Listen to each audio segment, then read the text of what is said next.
far away from Earth that holds only male population. They are 1,000 times more advanced in technology and are highly evolved. The people of the planet reproduce by cloning. Because of this, their reproductive organs have shrunk and disappeared. No wonder they're so productive. The lack of females has caused men to evolve into emotionless creatures. With each succeeding generation, the inhabitants of the planet are growing more ambitious to rule the entire universe.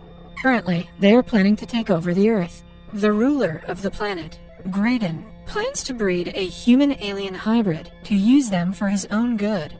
For this, they train their finest men to go to the Earth, woo a lady, and impregnate her.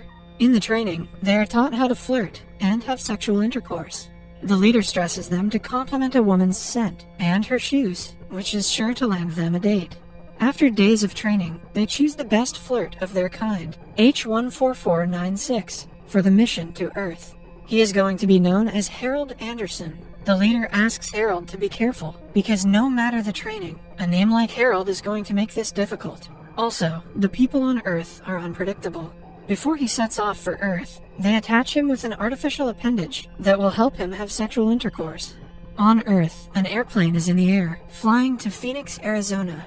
All of a sudden, the pilots notice something flying towards them at great speed. Moments later, the mysterious force crashes into the plane and makes it move aggressively. The said forces were Harold and Graydon, who have now entered the plane through its toilet.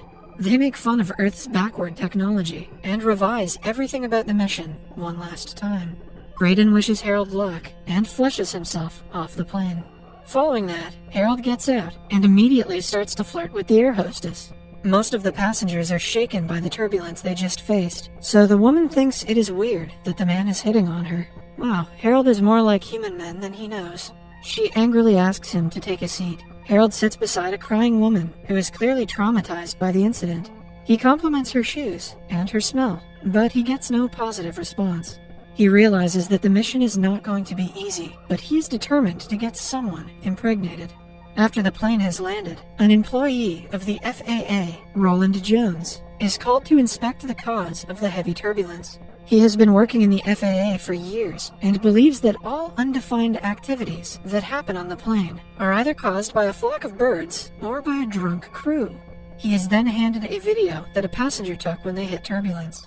Somewhere else, Harold gets off the plane and starts to hit on every woman he sees. When a woman bends over, his crotch starts to make a whirring noise. He figures that the artificial organ has a defect, that whenever he is turned on, it starts to make noise. The woman runs away after hearing the vibration coming from his pants. Following that, Harold goes to the bank he is supposed to work at. He has already been hired because of Graydon's influence. A co-worker, Perry Gordon, befriends him and teaches him the ins and outs of the bank. He also introduces Harold to the office manager and his girlfriend, Rita. Then, Harold meets his boss, who claims he is also seeing Rita. Somewhere else, Roland watches the video from the airplane, and for the first time in his life, he cannot explain what caused the turbulence. The challenge excites him, and he makes it his mission to solve the mystery. After work, Perry brings Harold to a strip club to get him a girl. They meet a sex worker, Cheryl, who agrees to spend the night with him. Harold is beyond excited, but Cheryl is weirded out by the loud whirring sound coming from his crotch. Moreover, she asks him to wear a contraceptive, which defeats his entire purpose. The next morning, he briefs Perry about the disastrous night. Perry promises to take him to an AA meeting, which he claims is an even better place to pick up girls. That night, they visit one and listen to stories about women's struggle with alcoholism and sobriety. One woman named Susan Hurt catches Harold's attention. After her speech, he approaches her, but is stopped by the air hostess he met on the flight. She asks him to spend the night with her. Outside, Perry accidentally bumps his car into Susan's car, and the two get into an argument. Somewhere else, Harold and the air hostess are in bed together. Everything goes well, until she gets a call from a married pilot, who she loves. Harold comments that she is helping him cheat, which makes her kick him out. Roland's wife thinks that he is cheating on her, because he has never been this excited to go to work. He tries to explain that he's excited about the incident that took place at work, but she doesn't believe him. At work, Perry's wife Helen comes to meet him. Harold is instantly attracted to her, but is disappointed when he finds out she is married. Moments later, he notices Susan talking to the receptionist. She has come to meet Perry to talk about the damages he caused the previous day. Harold introduces himself and asks her out immediately. Susan finds out that he was just at the AA meeting to look for girls and refuses to go out with him. However, a persistent Harold convinces her to go on a date. They go to a restaurant for dinner at night. Harold doesn't tell her much about himself and listens carefully when she speaks. Not knowing that he has been trained to do this, Susan is impressed. He also claims that his purpose in life is to have a child, which makes her believe he is not like a typical man. After dinner, they go back to her apartment. Harold hopes to get lucky tonight, but his plans are in vain when Susan reveals that she is saving herself for marriage.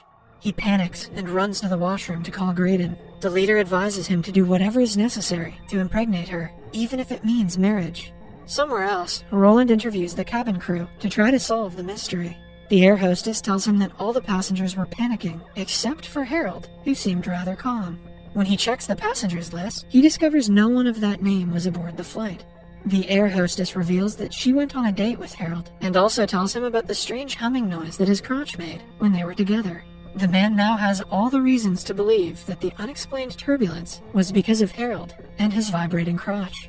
Susan comes to visit Harold while he is at work. She hopes to go out for lunch to make up for the disastrous date. Harold brings up the topic of marriage and asks her if she has thought about marrying him since last night. Susan thinks he is joking, so to make her believe him, he gets on his knees and proposes to her. Even though she is taken aback, she doesn't decline his offer right away. Instead, she asks for some time to think about it. Later that day, she meets her friends to ask for their advice. All of them warn her against marriage, but Susan has already made up her mind. She claims that she is running out of time and cannot miss the golden opportunity. She calls Harold and agrees to marry him. A few days later, Harold does a week's worth of his paperwork and hands it to Perry. Following that, he takes a leave for the wedding. On his wedding day, Susan recites a paragraph-long vow, but he only says that he is very happy to marry her. They are announced husband and wife and sent on a honeymoon. Harold has sexual intercourse for the first time and is overjoyed. Back in the bank, Perry submits Harold's paperwork as his own. He also talks badly about him to his boss in order to get a promotion. When Harold gets back to work, Roland visits him. He inquires about the flight ticket of the plane he boarded to get to Arizona, but Harold claims he has thrown it away. To find out if the air hostess was telling the truth, Roland deliberately drops a Playboy magazine on the desk. Harold's crotch makes a humming noise, but he manages to hide it with a pencil sharpener. When he returns home that day, he hardly acknowledges his wife and her friends in the living room and walks to the bedroom. Susan is upset about his rude behavior, but is sympathetic when he says he had a bad day at work. He is also worried because Susan hasn't gotten pregnant yet. She assumes that because of her history of alcoholism, she cannot have a child. It doesn't mean much to her because she can still adopt a kid, but Harold hopes that that is not true. He then boards another flight to talk to Graydon. The man says that no matter what, he has to impregnate someone. If Susan cannot get pregnant, he will most definitely have to cheat on her. Somewhere else, Roland gets a call, reporting him of a similar jolt that a plane faced. When he finds Harold on the passenger list, he starts to believe that the man is not human. That evening, he follows Harold to the bar to keep an eye on him. Harold meets Perry's wife, Helen, who seduces him. The two return to her house, but Harold's appendage starts to malfunction midway. He runs to the bathroom and tries to restart it. Roland is outside the window, watching him. He takes a picture and runs away. Following that, Harold feels guilty for cheating on his wife and returns home. He is met with a pleasant surprise when Susan tells him she is pregnant. The couple is overjoyed at the news. Meanwhile, Roland's wife finds Harold's naked pictures in his drawer and assumes that her husband is gay. No matter how much he tries to explain that he is tracking down an alien, she doesn't buy his story. That is a very strange euphemism, Roland. In the meantime, Harold and Susan go to the doctors and find out that their baby is growing at an exponential rate. Although Susan has been pregnant for only 4 weeks, the fetus is 4 months old. When Harold comes to work the next day, he finds out that Perry has gotten the promotion because of the paperwork. Perry mocks him and accuses him of sleeping with Helen, which causes a huge argument between them.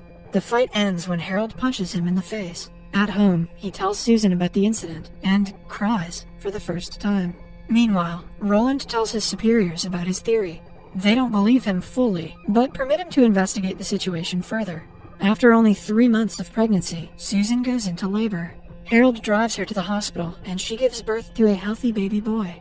The smile on Harold's face turns into a frown when he sees Graydon outside the room. A while later, he tells Susan that he will have to leave now. Susan doesn't ask him a lot of questions out of surprise. She blames herself for believing him and cries as he leaves. He boards another flight to return to his planet. Roland also follows him to see what he exactly does to make the entire airplane move. Harold walks into the washroom, but before Roland can get to him, the plane experiences turbulence. To Roland's surprise, Harold disappears from the airplane. He reports the incident to his superiors, who don't believe him and fire him from his job. Back on Harold's planet, he tells his fellows that they should aim for universal peace instead of universal domination. Because of this, he is arrested. He also finds out that his baby has been kidnapped and brought to the planet. An agitated Harold takes his baby and runs away to Earth. He appears before Susan, who quickly grabs the infant. She is furious at him for everything he has done. Harold proves to her that he is an alien by flashing a bright light out of his nose. He says that he was forced to leave her, but she doesn't forgive him.